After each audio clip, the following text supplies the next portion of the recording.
उस वक्त की बात है जब गौतम बुद्ध इस धरती पर अवतरित थे। एक दिन गौतम बुद्ध धन के प्रचार के लिए वैशाली नगरी में जा रहे थे।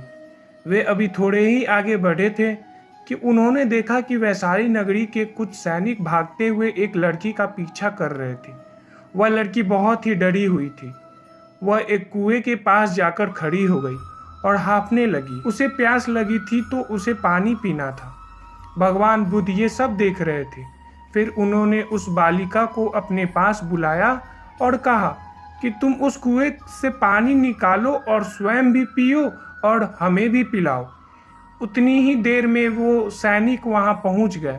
भगवान बुद्ध ने अपने हाथ के संकेत से उस सैनिकों से रुकने को कहा। फिर उस बालिका ने गौतम बुद्ध को कहा कि महाराज, मैं तो अछूत हूँ। मैं इस कुएं से पानी निकालूंगी तो जल दूषित हो जाएगा। मैं आपको कैसे पानी पिला?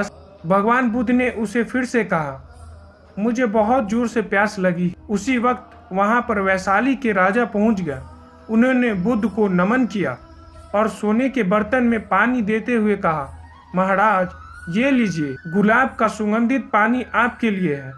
लेकिन बुद्ध ने उस पानी को लेने से इनकार कर दिया और कहा कि हम इस बालिका से पानी पिएंगे। राजा थोड़ी देर वहां रुक गए। बुद्ध ने फिर से उस बालिका से अपनी बात दोहराई। फिर बालिका से रहा नहीं गया और इस बार साहस बटोरकर उसने कुएं से पानी निकाला।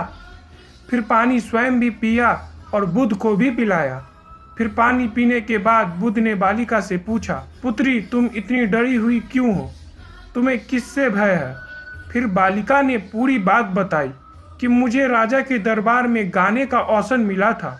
मैंने गीत गाते हुए नृत्य किया। सभाजनों ने खूब आनंद लिया। महाराज को भी बहुत अच्छा लगा। फिर उन्होंने अपनी माला मुझे भेंट कर दी। महाराज को किसने बताया कि मैं एक अछूत कन्या हूँ?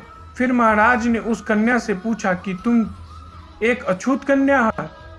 फिर मैंने बताया कि हाँ, मैं अछूत हूँ। राजा ने यह सुनते ही अपने सैनिकों को आदेश दिया कि इस कन्या को कैद में डाल दिया जाए। मैं किसी तरह वहां से बचकर यहाँ तक पहुंची थी तो आप मुझे मिल गए।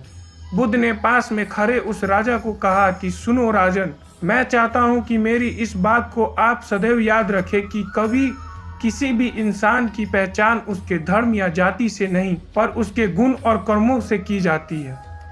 जिस बालिका के मधुर कंठ से निकले गीत और नृत्य का आप सबने आनंद उठाया, उसे पुरस्कार दिया। जिनके कार्य इतने अच्छे हैं वे अछूत हो ही नहीं सकते। आप उसे अछूत कह रहे हैं। सारी प्रजा का पिता होकर उच्च नीच का भेदभाव रखते हैं। सुनो राजन, यहाँ पर नीची सोच और छोटे कार्य करके अछूत होने के परिचय तो आपने दिया है। इसलिए मेरी नज़रों में वह कन्या नहीं बल्कि आप अछूत हैं।